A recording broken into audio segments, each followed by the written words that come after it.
Assalamualaikum warahmatullahi wabarakatuh. Salam sejahtera untuk semuanya. Selamat datang di video pembelajaran fisika. Pada video kali ini, kita akan membahas tentang momentum dan impuls. Apa itu momentum, apa itu impuls, dan bagaimana hubungan antara momentum dan impuls, serta penerapannya dalam kehidupan sehari-hari.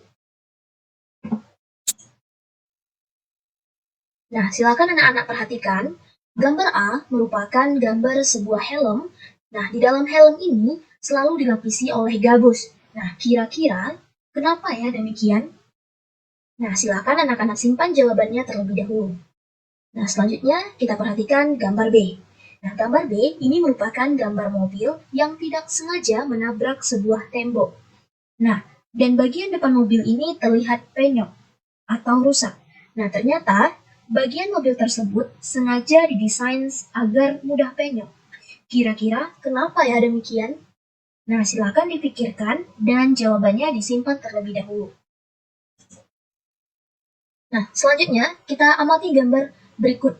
Jika semua kendaraan pada gambar 1, 2, dan 3 bergerak dengan kecepatan yang sama, maka kendaraan manakah yang sulit untuk dihentikan? Apakah gambar 1 sebuah truk dengan berat 2.300 kg, atau gambar 2 sebuah mobil Alphard dengan berat 1.800 kg, atau mobil 3 dengan berat 1.150 kg? Nah, kira-kira mobil mana yang lebih sulit untuk dihentikan?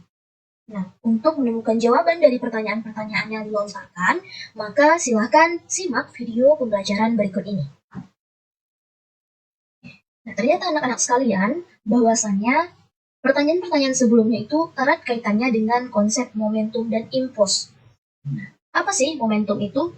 Nah, momentum ini dinyatakan sebagai ukuran kesukaran suatu benda untuk bergerak.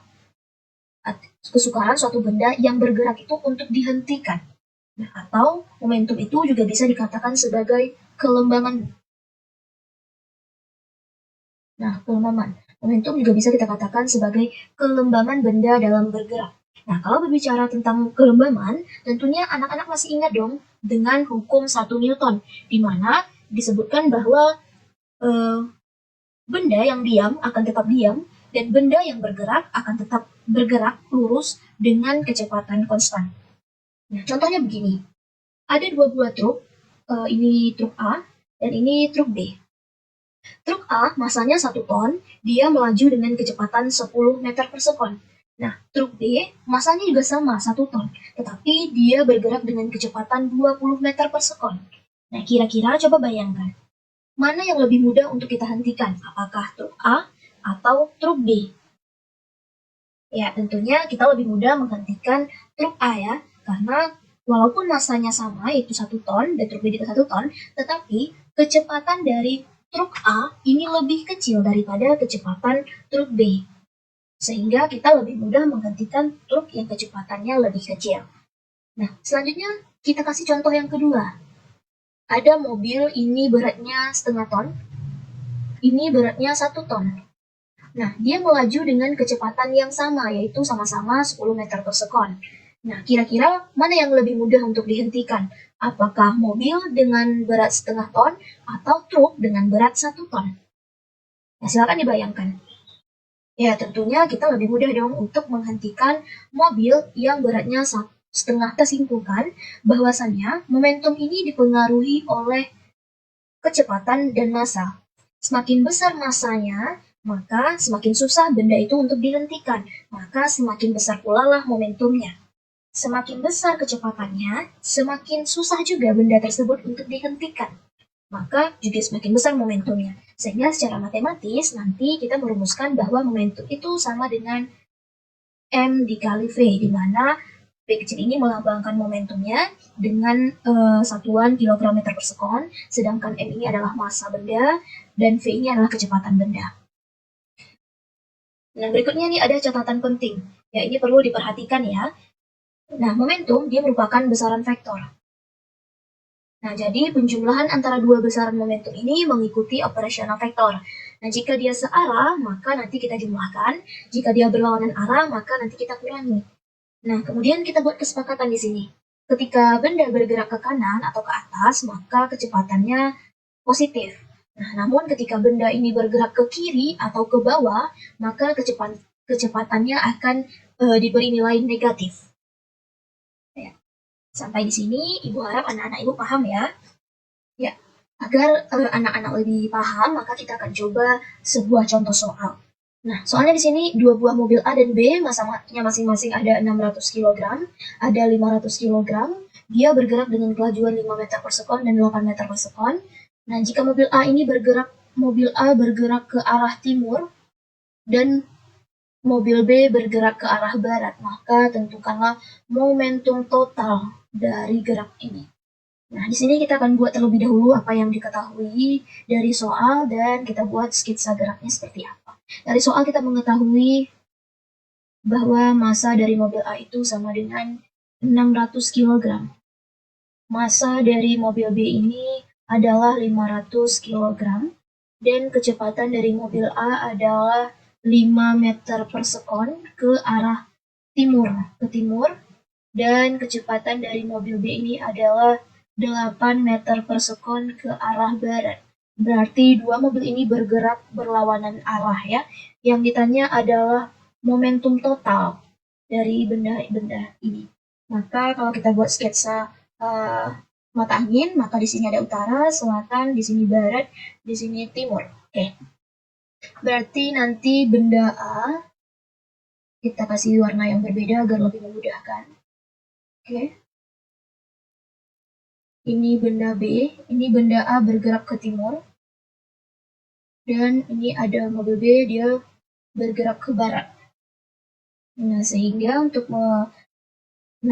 kita akan cari momentum masing-masing mobil terlebih dahulu. Kita akan cari momentum dari mobil A, maka massa dari mobil A dikali dengan kecepatan mobil A.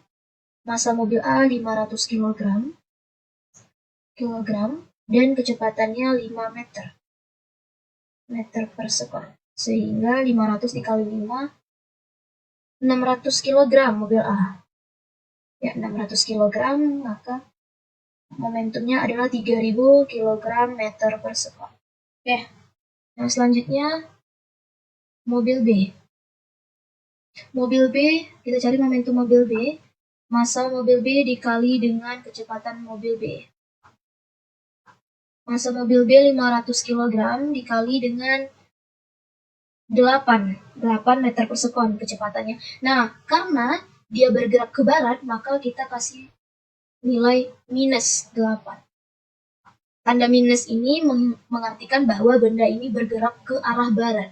Oke, 500 dikali 8 minus 4000. Minus 4000. Nah, untuk momentum totalnya, maka kita jumlahkan. Momentum total sama dengan PA ditambah PB. PA-nya 3000. Karena ini bernilai negatif, maka min 1000 kg meter per sekon.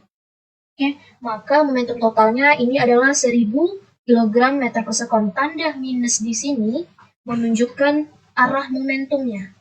Arah momentum, dan arah geraknya, yaitu ke barat. Oke, sampai di sini Ibu harap anak-anak paham ya. Ya, selanjutnya impuls. Apa itu impuls? Nah, impuls ini dia disebut juga sebagai peristiwa gaya yang bekerja pada sebuah benda dalam waktu yang sangat singkat. Sehingga secara matematis kita rumuskan bahwa impuls sama dengan F dikali delta E. Dengan I sama dengan impuls, F adalah gaya, dan delta T adalah selang waktu.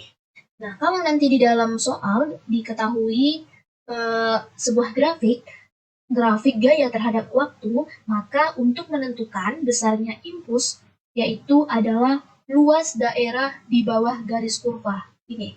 Nanti kalau ditanyakan besarnya impuls dan diketahui hanya sebuah grafik, maka inilah besar impulsnya. Nah, selain itu kita juga bisa menghitung menggunakan luas dari bangun datar ini. Ini kan segitiga, berarti untuk menentukan impuls, nanti bisa juga luas daerah yang diarsir.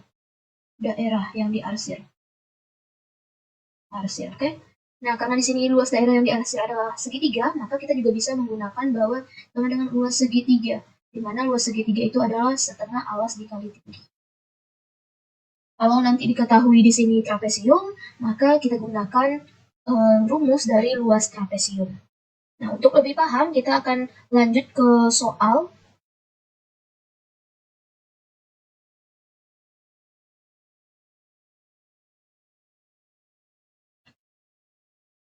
Ya, di sini diketahui sebuah benda bermasa 1 kg dipengaruhi gaya selama 20 sekon, seperti ditunjukkan pada grafik di bawah. Nah, tentukan besar impuls yang diberikan pada benda selama 20 sekon. Berarti impulsnya bisa kita hitung dengan mencari luas daerah yang diarsir. Di luas daerah ini. Berarti kalau kita lihat di gambar, luas daerah ini adalah luas dari trapesium. Berarti impulsnya sama dengan luas trapesium. Trapesium, di mana luas trapesium itu sama dengan setengah jumlah sisi sejajar. Dikali tinggi. Di mana di sini jumlah sisi sejajarnya ada dari 0 sampai 20 ditambah dari 0 sampai 15. Sedangkan tinggi trapesium dari 0 sampai 10. Berarti dikali 10 sama dengan 175 Newton sekon.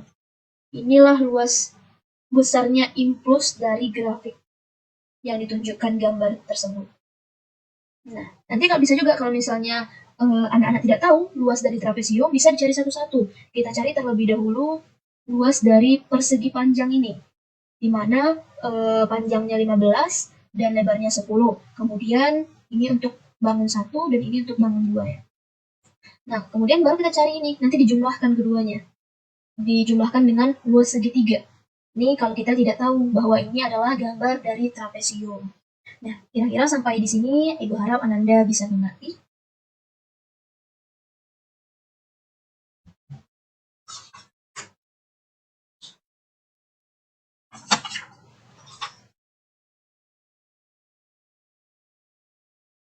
Ya, baik. Selanjutnya, kita akan membahas tentang bagaimana hubungan momentum dan impuls itu sendiri. Nah, ternyata selain impuls tadi merupakan gaya dan waktu, maka impuls ini ternyata juga merupakan perubahan dari momentum. Nah, kalau berbicara kita perubahan momentum, maka secara matematis nanti bisa kita tuliskan bahwa I ini sama dengan delta P. Nih, I sama dengan delta P. Di mana delta P itu sama dengan momentum akhir dikurang momentum awal, di mana I sama dengan MV aksen dikurang MV. Sehingga secara sederhananya bisa kita tulis M sama dengan V aksen dikurang V. Ya, ini dia. Oke. Nah, tadi kita mengetahui bahwa ini adalah rumus dari impuls, yaitu F dikali delta T, sehingga kita bisa memindahkannya, masukkannya, sehingga secara matematis kita juga bisa menuliskan bahwa F delta T sama dengan M V aksen dikurang V. Dengan V aksen ini adalah kecepatan akhir benda, dan V adalah kecepatan awal benda, delta P merupakan momentum linier, perubahan momentum, M adalah massa, dan delta T adalah selang waktu. Nah, untuk lebih paham, kita akan mencoba masuk ke sebuah contoh soal. Ini contoh soalnya. Sebuah peluru karet berbentuk bola, ini bola ya, bola, masanya 60 kg ditembakkan horizontal menuju tembok seperti gambar. Jika bola dipantulkan dengan laju yang sama, maka bola menerima impuls sebesar. Berarti di sini kita mengetahui bahwa massa dari bola tersebut adalah 60 gram atau setara dengan 0,06 kg. Kemudian ada kecepatan awal. Nah, kecepatan awalnya 50 meter per sekon. Kemudian disebutkan di soal bahwa bola itu dipantulkan dengan laju yang sama. Maka ketika dia memantul di sini dia juga melaju dengan kecepatan 50 meter per sekon. Tetapi arahnya berlawanan arah. Sehingga ketika dia berlawanan arah kita beri dia tanda minus. Oke? Dan yang ditanya adalah impulsnya berapa. Oke? Nah, kita gunakan rumus yang sebelumnya bahwa impuls itu sama dengan perubahan momentum, atau dirumuskan secara M V aksen dikurang V. Kita tahu M-nya berapa? 0,06. 06, V aksennya minus 50, V-nya 50. Sehingga 0,06 dikali dengan min 100, impulsnya sama dengan min 6 Newton per sekon. Nah, pada min ini, dia arah geraknya. Arah gerak benda. Arah geraknya berarti benda ini bergerak ke kiri atau berlawanan gerak awalnya. Berarti impuls dianya min 6 Newton per sekon. Oke, sampai di sini paham ya? Nah, seorang anak yang bermain bisbol memukul bola bermasa 2 kg. Berarti dari soal kita bikin yang diketahui, bola masanya 2 kg, kemudian datang ke arahnya dengan kecepatan 10 meter per sekon ke kanan. Berarti V sama dengan 10 meter per sekon ke kanan. Berbalik arah dengan kecepatan 15 meter per sekon. Jika setelah dipukul, dia menjadi V aksen 15 meter per sekon ke kiri. Nah, selang waktu kontaknya 0,01. Berarti yang diketahui adalah delta T 0,01 second. Tentukan momentum awal. Berarti yang ditanya yang bagian A, momentum awal dan momentum akhir. Kita cari momentum awalnya berapa. Berarti P awal sama dengan M dikali V. Sama dengan masanya 2 kilo, V-nya 10. Berarti P awalnya 20 kg meter per sekon. Ini P awalnya. P akhirnya. P akhirnya, ya sama ya. V akhirnya juga M, tapi kali V aksen. V aksen ini adalah V akhirnya. Masanya masih sama 2 kilo. Nah, karena dia bergerak ke kiri, maka nilai dari V aksen ini adalah minus 15. Nah, sehingga 2 dikali min 15 adalah min 30 kg meter per sekon. Nah, ditanya perubahan momentum. Tadi kita mengetahui bahwa perubahan momentum sama dengan impuls. Berarti yang B yang ditanya adalah impulsnya.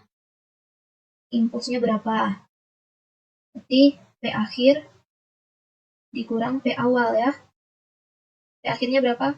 Min 30 dikurang awalnya berapa? Awalnya 20. Sama dengan min 30 dikurang min 20 berapa? Minus 50. Oke?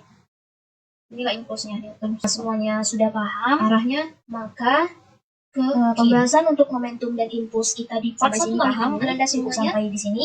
Nah, untuk video selanjutnya kita akan membahas tentang hukum kekekalan momentum dan tumbukan.